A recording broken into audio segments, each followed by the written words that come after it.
ಸಾಧಕರಿಗೆ ಸನ್ಮಾನ ಹಾಗೂ ದ್ವಿತೀಯ ಪಿಯುಸಿ ವಿದ್ಯಾರ್ಥಿಗಳ ಬೀಳ್ಕೊಡುಗೆ ಸಮಾರಂಭವನ್ನು ಚನ್ನರಾಯಪಟ್ಟಣ ಟೈಮ್ಸ್ ಪಿಯು ಕಾಲೇಜಿನ ವತಿಯಿಂದ ಸರ್ಕಾರಿ ನೌಕರರ ಸಮುದಾಯ ಭವನದಲ್ಲಿ ಆಯೋಜಿಸಲಾಗಿತ್ತು. ಕಾರ್ಯಕ್ರಮದಲ್ಲಿ ನ್ಯಾಯಾಧೀಶೆ ಕುಸುಮ, ಟೈಮ್ಸ್ ಎಜುಕೇಷನ್ ಟ್ರಸ್ಟ್ನ ಕಾರ್ಯದರ್ಶಿ ಬಿಕೆ ಗಂಗಾಧರ್, ಹಿರಿಯ ಪತ್ರಕರ್ತ ಜೆಆರ್ ಕೆಂಚೇಗೌಡ, ಟೈಮ್ಸ್ ಪಿಯು ಕಾಲೇಜಿನ ಪ್ರಾಂಶುಪಾಲ ಸುನಿಲ್ ಕುಮಾರ್, ಸಂಜಯ್, ಶ್ರೀಕಂಠ ಉಪಸ್ಥಿತರಿದ್ದರು. ಕಾರ್ಯಕ್ರಮವನ್ನು ಉದ್ದೇಶಿಸಿ ಟೈಮ್ಸ್ ಗಂಗಾಧರ್ ಮಾತನಾಡಿದ್ದಾರೆ. ಶ್ರೀಮತಿ ಕುಸುಮಾ ವಿ, ಮಾನ್ಯ ಪ್ರಧಾನ ಸಿವಿಲ್ ನ್ಯಾಯ ಸೇವಾ ಪ್ರಾಧಿಕಾರ ಇವರನ್ನ ಉದ್ಘಾಟನಾ ನುಡಿಗಳನ್ನು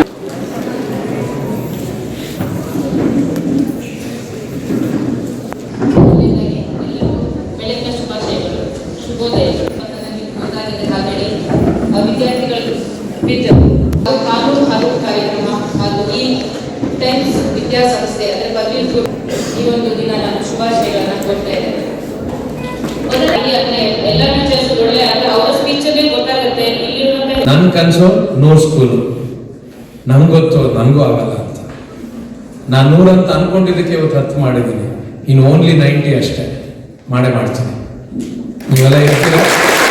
ಎಕ್ಸಾಂಪಲ್ ಕೊಡ್ತೀನಿ. ನಮ್ಮ ಜನಗಳೆಲ್ಲ ಸೇರಿ ಒಂದು ದೇಶ ಕಟ್ಟಬೇಕು ಅಂತ ಅಮೆರಿಕ ಕಟ್ಟಕ್ಕೆ ನಿರ್ಧಾರ ಮಾಡ್ತಾರೆ. ಎಲ್ಲಾ ಬುದ್ಧಿವಂತರು ದೇಶ ವಿದೇಶಗಳಿಂದ ಕರೆಸ್ತಾರೆ ಅಮೆರಿಕಕ್ಕೆ. ಎಷ್ಟೇ ಟ್ಯಾಲೆಂಟ್ ಇದ್ರು ಯಾರೇ ಇದ್ರು ಅವ್ರು ಅಮೆರಿಕ ಕರ್ಕೊಂಡು ಹೋಗ್ತಾರೆ. That is the reason why America is growing like anything, why it's become super power. ಅಂದ್ರೆ ಪ್ರಪಂಚದಲ್ಲಿ ಅತ್ಯಂತ ಬುದ್ಧಿವಂತ ಏನು ಬ್ರೈನ್ ಅಂತ ಇರುತ್ತೋ, ಐಡಿಯಾಸ್ ಅಂತ ಇರುತ್ತೋ, ಥಾಟ್ಸ್ ಅಂತ ಇರುತ್ತೋ ಎಲ್ಲವೂ ನನ್ನ ದೇಶದಲ್ಲಿ ಇರಬೇಕು ಅನ್ನೋ ಒಂದು ಹಂಬಲ ಆ ದೇಶಕ್ಕೆ. ಯಾವುದೇ ಜಾತಿ, ಯಾವುದೇ ವರ್ಗ, ಯಾವುದೇ ವರ್ಣ ಏನಾದ್ರೂ ಇರಲಿ, ಎನಿ ರೇಸ್, ನಥಿಂಗ್ ಅಲ್ಲೆಲ್ಲ ಎಲ್ಲ ನಮ್ಮಲ್ಲಿ ಬನ್ನಿ ಅಮೆರಿಕ ಅನ್ನೋ ದೇಶನ ದೊಡ್ಡದಾಗಿ ಕಟ್ಟಬೇಕು ಅಂತ ನಿರ್ಧಾರ ಮಾಡ್ತಾರೆ. ಅಮೆರಿಕದ ಪ್ರೆಸಿಡೆಂಟ್ ಯಾರಾಗ್ತಾನೋ ಅವನು ಇಂದ್ರಲೋಕಕ್ಕೆ ಸಮಾನ. ಅಮೆರಿಕ ಇಂದ್ರಲೋಕಕ್ಕೆ ಯಾರು ರಾಜ ಇರ್ತಾನೋ ಅವನಿಗೆ ಸಮಾನ ಯಾರು? American president. ಯಾಕಂದ್ರೆ ಅಷ್ಟು ವೈಭೋಗ, ಅಷ್ಟು powerful. So if the person decided to do anything in the world ಅಂದ್ರೆ that will happen with an American president. You believe it? American president ಮನ್ಸು ಮಾಡಿದ್ರೆ ಪ್ರಪಂಚದಲ್ಲಿ ಏನ್ ಬೇಕಾದ್ರೂ ಮಾಡಬಹುದು. ದೊಡ್ಡ ಸ್ಟ್ರಾಂಗೆಸ್ಟ್ ದೇಶ.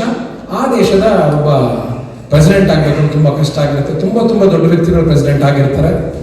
ಅಬ್ರಹಾಂ ಲಿಂಕನ್ ಅಂತ ಒಬ್ಬರ ಹೆಸರು ಕೇಳಿದೀರ ಅನ್ಕೋತೀನಿ. ಎಲ್ಲಾದ್ರೂ ಕೇಳಿ ನೆನಪಿದ್ಯಾ? ಯಾರೇ ಬಂದಿದ ತಕ್ಷಣ ಎಲ್ಲ ಶ್ರೀಮಂತರು ನಗಾಡಕ್ ಸ್ಟಾರ್ಟ್ ಮಾಡ್ತಾರೆ.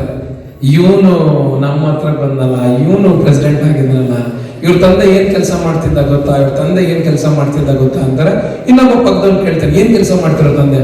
ಅವ್ರ ತಂದೆ ನನಗೆ ಶೂ ಹೊಲ್ ಕೊಡ್ತಿದ್ದ ಒಬ್ಬ ಅಂತ. ಎಲ್ಲರೂ ಹೌದು, ನನ್ಗೂ ಅವನೇ ಶೂ ಹೊಲ್ದು ಕೊಡ್ತಿದ್ದ, ಅವ್ರ ತಂದೆ ಶೂ ಹೊಲ್ದು ಕೊಡ್ತಿದ್ದ ಅಂತ ಹೇಳ್ತಾರೆ. ಅವನು ಅಬ್ರಹಾಂ ಲಿಂಕನ್ ಎದ್ದಿತ್ಕೊಂಡು ಮಾತಾಡ್ಬೇಕಾದ್ರೆ ಅವಾಗ ಯಾರೊಬ್ಬ ಹಿಂದೆ ಹೇಳ್ತಾನೆ, ನಿಂಗೆ ನೆನಪಿದ್ಯಾ ನಿಮ್ಮಪ್ಪ ನನಗೆ ಶೂ ಹೊಲ್ ಕೊಡ್ತಿದ್ದ, ನೀನ್ ನನ್ಗೆ ಏನ್ ಮಾಡ್ಕೊಡ್ತೀಯ ಅಂತ ಕೇಳ್ತಾನೆ. ನೀನು ನಾನು ಆಗಿದ್ರೆ ಏನಂತ ಅನ್ಕೋತಿದ್ವಿ ಹೇಳು? ನಮ್ಗೆ ನನ್ನ ತಂದೆ ಕೆಲಸ ಮಾಡೋ ಬಗ್ಗೆ ಕೀಳರಿಮೆ ಆಗ್ತಿತ್ತು. ಎಷ್ಟೋ ಬಾರಿ ರೈತ ಅಂತ ಹೇಳ್ಕೊಳಕ್ಕೆ ನಾಚ್ಕೋತಾರೆ, ನಮ್ಮ ತಂದೆ ಒಬ್ಬ ಮಾಸ್ಟರ್ ಅಂತ ಹೇಳ್ಕೊಳಕ್ಕೆ ನಾಚ್ಕೋತಾರೆ. ಸೊ ನಮ್ಮ ತಂದೆ ಒಬ್ಬ ಯಾರು ಅಂತ ಹೇಳಕ್ ನಾಚ್ಕೋತಾರೆ. ಧೈರ್ಯವಾಗಿ ಎದ್ದಿತ್ತು, ಏನಕ್ಕೋ ಅಬ್ರಹಾಂ ಲಿಂಕನ್ ಅದನ್ನ ಕೇಳೋ ಉತ್ತರ ಕೇಳ್ಕೊ. ಎದ್ದಿತ್ಕೊಂಡು ಅಬ್ರಹಾಂ ಲಿಂಕನ್ ಹೇಳ್ತಾನೆ, ಯಸ್, ನನ್ನ ತಂದೆ ಶೂ ಹೊಲಿತಾ ಇದ್ದ, ನನಗೆ ಸಖತ್ ಹೆಮ್ಮೆ ಇದೆ. ನನ್ನ ತಂದೆ ತರ ಯಾರು ಶೂ ಹೊಲಿತಾ ಇರ್ಲಿಲ್ಲ. ಇಲ್ಲಿ ಕೂತಿರೋ ಯಾರು ಒಬ್ಬರಿಗೆ ಅವ್ನು ಹೊಲಿದ ಶೂಸ್ ಅಲ್ಲಿ ಕಂಪ್ಲೇಂಟ್ ಇದ್ರೆ ಹೇಳಿ, ನಾನು ಖಂಡಿತವಾಗ್ಲು ಮತ್ತೊಮ್ಮೆ ಅದನ್ನ ಅತಿ ಅದ್ಭುತವಾದ ಶೂ ಮಾಡಿಕೊಡ್ಸೋ ಪ್ರಯತ್ನ ಪಡ್ತೀನಿ. ನನ್ನ ತಂದೆ ಅಷ್ಟು ದೊಡ್ಡ ಶೂನ ಅಷ್ಟು ತುಂಬಾ ಸ್ವಚ್ಛವಾಗಿ, ಸ್ವಚ್ಛ ಮನಸ್ಸಿನಿಂದ ಮಾಡ್ತಿರೋದು ಒಬ್ಬ ವ್ಯಕ್ತಿ ನಾನು ನೋಡಿರ್ಲಿಲ್ಲ. ನಂಗೆ ತುಂಬಾ ಹೆಮ್ಮೆ ಇದೆ, ಏನಂತೀರ ಅಂತ ಅವ್ರಿಗೆ ಪ್ರಶ್ನೆ ಕೇಳ್ತಾನೆ. ಏನ್ ಕೆಲಸ ಮಾಡ್ತಾರೆ ನಮ್ಮಮ್ಮ, ಏನ್ ಕೆಲಸ ಮಾಡ್ತಾರೆ, ನಾವ್ ಎಲ್ಲಿಂದ ಬಂದ್ವಿ ಅನ್ನೋದು ಮುಖ್ಯ ಅಲ್ಲ ಮಕ್ಕಳ, ನಾವ್ ಎಲ್ಲಿಗೆ ಸಾಕ್ತಿವಿ ಅನ್ನೋದು ಮುಖ್ಯ ಆಗುತ್ತೆ. You feel proud. ಸಮಾಜಕ್ಕೆ ಬೇಕಾದವ್ರನ್ನ, ದೇಶಕ್ಕೆ ಹೋರಾಡಿದವ್ರನ್ನ ಪಬ್ಲಿಸಿಟಿ ಕೊಡೋದನ್ನ ನೋಡಿದೀನಿ. ಯಾವುದೋ ಒಂದು ಕಾರ್ಯಕ್ರಮದಲ್ಲಿ ಒಬ್ಬ ವ್ಯಕ್ತಿ ಗೆದ್ದದನ್ನ ಆ ತರ ಸೆಲೆಬ್ರೇಟ್ ಮಾಡೋ ಒಂದು ಯಂಗ್ಸ್ಟರ್ಸ್ ನೀವು ಡೆವಲಪ್ ಆಗ್ತಿದ್ದೀರಾ ಅಂದ್ರೆ ಅದು ನಮ್ಗೆ ಅನಿಸ್ತಿತ್ತು, ನನಗೆ ನಾನು ಸರಿ ಇಲ್ವೋ ಅವ್ರು ಸರಿ ಇಲ್ವೋ ಅಂತ. ನಾನು ಕೊನೆಗೆ ಅನ್ಕೊಂಡೆ ನಾನೇ ಸರಿ ಇಲ್ಲ ಅಂತ. ಸೊ ಅಂದ್ರೆ ನಿಮ್ಗಳ ಯಂಗ್ಸ್ಟರ್ಸ್ಗಳು ನೀವು ಯೋಚನೆ ಮಾಡಬೇಕಾದ ರೀತಿಗಳು, ದೃಷ್ಟಿಕೋನಗಳು ಇದಂದ್ರೆ ಅಷ್ಟು ದೊಡ್ಡ ರಿಸೋರ್ಸ್ ಪರ್ಸನ್ ನಿಮ್ಮ ಮುಂದೆ ಕೂತಿರುವಾಗ ಅವ್ರಿಗೆ ಸಿಕ್ಕುವಂಥದ್ದು ನೀವು ಕೊಡೋ ಗೌರವ ಚೇಂಜಸ್ ಆಗಿರ್ಬೇಕು ಆಲ್ವೇಸ್. ಓಕೆ.